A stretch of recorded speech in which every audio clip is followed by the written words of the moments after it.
میرے اور آپ کے آقا و مولا نے ارشاد فرمایا میں تمہارے اندر دو بھاری چیزیں چھوڑ کے جا رہا ہوں، تمہیں لاوارث نہیں چھوڑ کے جا رہا۔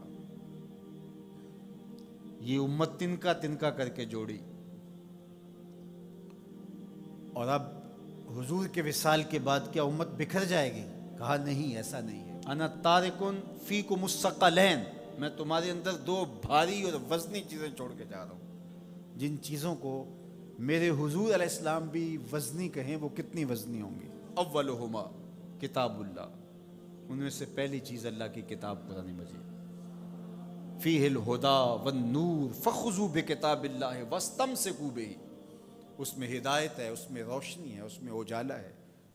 فخذوا بکتاب اللہ، اللہ کی کتاب کو پکڑ لو، واستمسکوا، اور اس سے تمسک اختیار کر لو، مضبوطی سے چمٹ جاؤ اس کے ساتھ، تم نہیں گمراہ ہوگے اگر تم قرآن سے جڑے رہے۔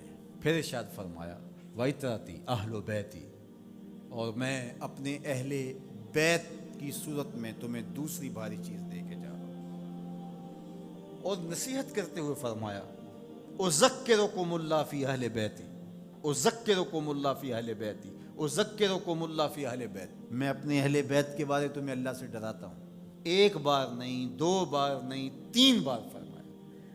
پہلے ان دو کو الگ کر کے مخصوص کیا، یہ کافی تھا، ان کو بھاری کہا، اس سے اہمیت کو 4 چاند لگ گئے، اور پھر اذکرکم اللہ، اذکرکم اللہ، اذکرکم اللہ، ایک مرتبہ کہہ دینا کافی تھا، یہ تیسری اہمیت تھی، لیکن 3 مرتبہ کہہ کے کس احتیاط کے مرتبے پہ رکھا اہل بیت کو کہ کہیں تمہاری زبان معمولی سی لغزش بھی نہ کھا جائے، دیکھنا کہ میری اطرت کون ہے، ان کو نسبت کس سے ہے، ان دو کے دامن کو مضبوطی سے پکڑ لو، میں محمد ضمانت دیتا ہوں کہ تم کبھی بھی گمراہ نہیں ہو، لن تدلوا بعدی ابدا، تم کبھی بھی گمراہ نہیں ہو سکتے۔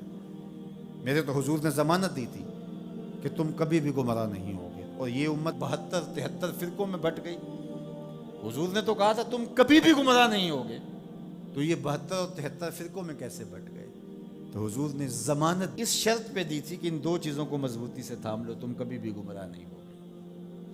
تو گمراہی اس لیے ہوئی، کسی نے قرآن کو چھوڑا، کسی نے اہل بیت کے دامن کو چھوڑا، کسی نے قرآن پکڑ کے دہائی دی لیکن اہل بیت کا بغض سینے میں پلتا رہا، اور کسی نے اہل بیت کے نام کا جھنڈا تو اٹھایا لیکن قرآن کو چھوڑ دیا، قرآن کو ترک کر دیا، اس کے پارے بھی پورے نہ مانے، گمراہ ہو گیا۔ اسے مبارک ہو جس کے ایک ہاتھ میں قرآن ہے، ایک ہاتھ میں اہل بیت نبوت کا دامن ہے۔ دونوں کو مضبوطی سے تھام لوگے، کبھی بھی گمراہ نہیں ہو۔ قرآن تھیوری ہے اسلام کی، اور اہل بیت نبوت پریکٹیکل ہے، عملی مشق ہے۔ دوسری بات ارشاد فرمائی، میرے اہل بیت کی مثال حضرت نوح علیہ السلام کی کشتی کی طرح ہے، جو اس پہ سوار ہو گیا نجات پا گیا، جو پیچھے رہ گیا غرق ہو گیا۔ یہ نکلتا ہوا فتنوں کا پانی، گھروں سے فتنے، باہر سے فتنے، ممبر و محراب سے فتنے، سوشل میڈیا سے فتنے، الیکٹرانک میڈیا سے فتنے، درس گاہوں سے فتنے، دانشگاہوں سے فتنے، فتنے ہی فتنے نمودار ہو رہے ہوں گے۔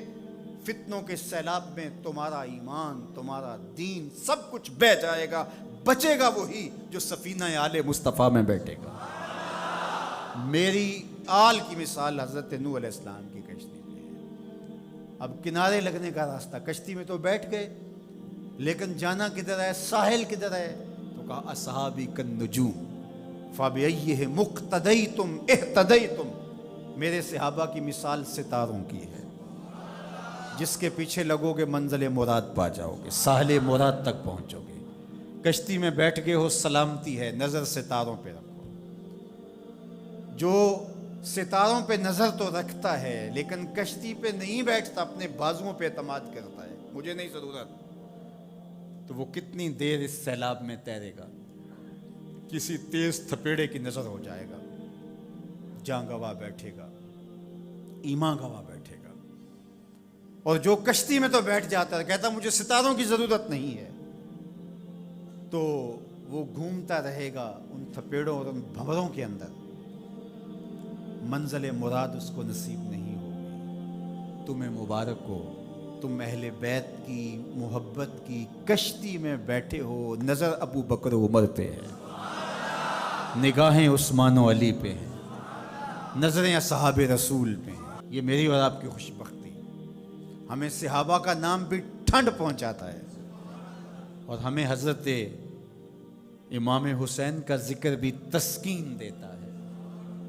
جب نام حسین آتا ہے تو کربلا کا غم تازہ ہونے لگتا ہے، اور جب حضرت عمر رضی اللہ تعالیٰ عنہ اور صدیق اکبر کا نام آتا ہے سینہ چوڑا ہو جاتا ہے کہ ہم ان کے غلام ہیں۔ مولا کائنات سیدنا علی المرتضیٰ کی بات آتی ہے، روحیں سرشار ہو جاتی ہیں۔ وہ علی جن کے چہرے کو دیکھنا بھی نیکی ہے، ان کا نام بھی تسکین قلب کا ذریعہ ہے۔ تو اصحاب اور اہل بیت یہ کوئی منافات نہیں ہے، مشکات نبوت کی دو کرنیں ہیں، سینہ محمد سے پھوٹتی ہوئی ضیائیں ہیں، حضور علیہ الصلوۃ والسلام کے فیضان کے دو رنگ ہیں، گلشن محمدی کے کھلے ہوئے دو پھول ہیں۔ تو ہم صحابہ کی عظمت کو بھی سلام کرتے ہیں، اہل بیت کی عظمت کو بھی سلام کرتے ہیں۔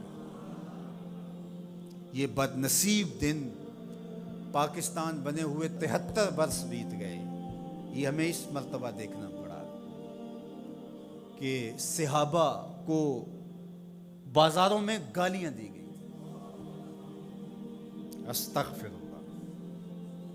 حضرت ابو بکر صدیق رضی اللہ تعالی عنہ سے لے کے حضرت امیر معاویہ رضی اللہ تعالی عنہ تک حضور کا ہر صحابی عظمتوں کا مینار ہے، رفعتوں کا بام عروج ہے، اور ان کی تعظیم اور ان کی تکریم ہماری زندگی کا حصہ ہے۔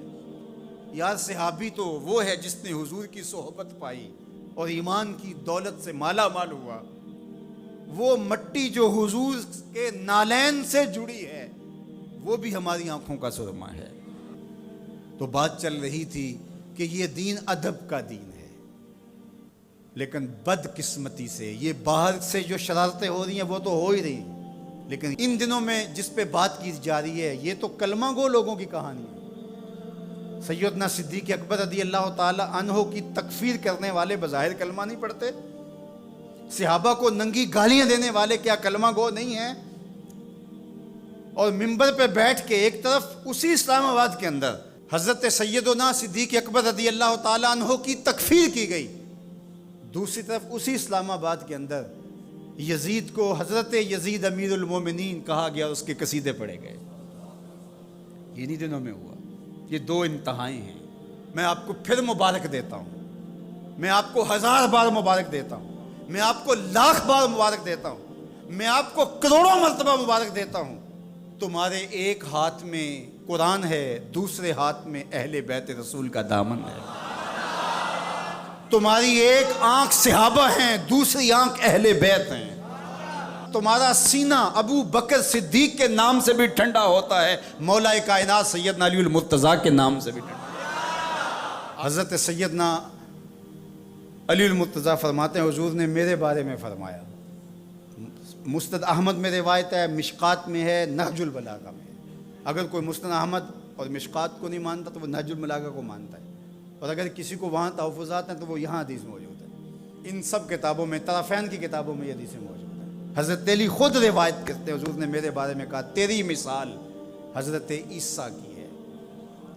یہود نے ان پر تہمت لگائی، ان کی ماں پر تہمت لگائی اور ان کے قتل کے درپے ہوئے، ان سے بغض رکھا، اور عیسائیوں نے، نصارہ نے اتنا مانا کہ ان کو ابن اللہ کہہ دیا، اللہ کا بیٹا قرار دیا۔ اقانیم ثلاثہ میں سے ایک اقنوم کہا الوہیت مکمل ہی نہیں ہوتی جب تک یہ جز شامل نہیں ہوتا۔ تو کہا ایک بغض رکھ کے برباد ہوئے اور ایک مبالغہ کر کے برباد ہوئے۔ حضرت علی المرتضیٰ نے فرمایا کہ میرے بارے میرے آقا نے فرمایا یہلک فی رجلان محب مفرط و مبغض۔ علی تیرے معاملے میں آ کے 2 لوگ برباد ہوں گے، ایک محبت کر کے برباد ہوں گے، ایک بغض رکھ کے برباد ہوں گے۔ یہ ترازو ہے، اس پہ آپ اپنے آپ کو تول سکتے ہیں۔ کہیں حضرت علی کا نام دل میں کوئی رنجش، کوئی بے چینی، کوئی اضطراب پیدا تو نہیں کرتا؟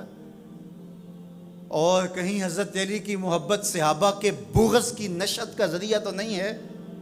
حضرت علی کا نام لیں تو باقی اچھے ہی نہ لگیں، اور اگر آپ ترازو کے دونوں پلڑے دیکھتے ہیں ٹھیک ٹھیک تول رہے ہیں۔ کسی نے ذکر حسن حسین کا کیا تو روح سرشار ہو گئی، سیدہ فاطمہ تو زہرا کا ذکر ہوا آنکھیں ادب سے جھک گئیں، حضرت ابو بکر کا نام آیا تو دل عقیدت سے جھک گیا۔ تو جب ہم یہ اپنی کیفیت دیکھیں گے تو اللہ کا 1000 بار نہیں کروڑوں بار شکر ادا کریں گے۔ تو ہم کہتے ہیں صحابہ آپ کی عظمت کو بھی سلام، اہل بیت آپ کی عظمت کو بھی سلام۔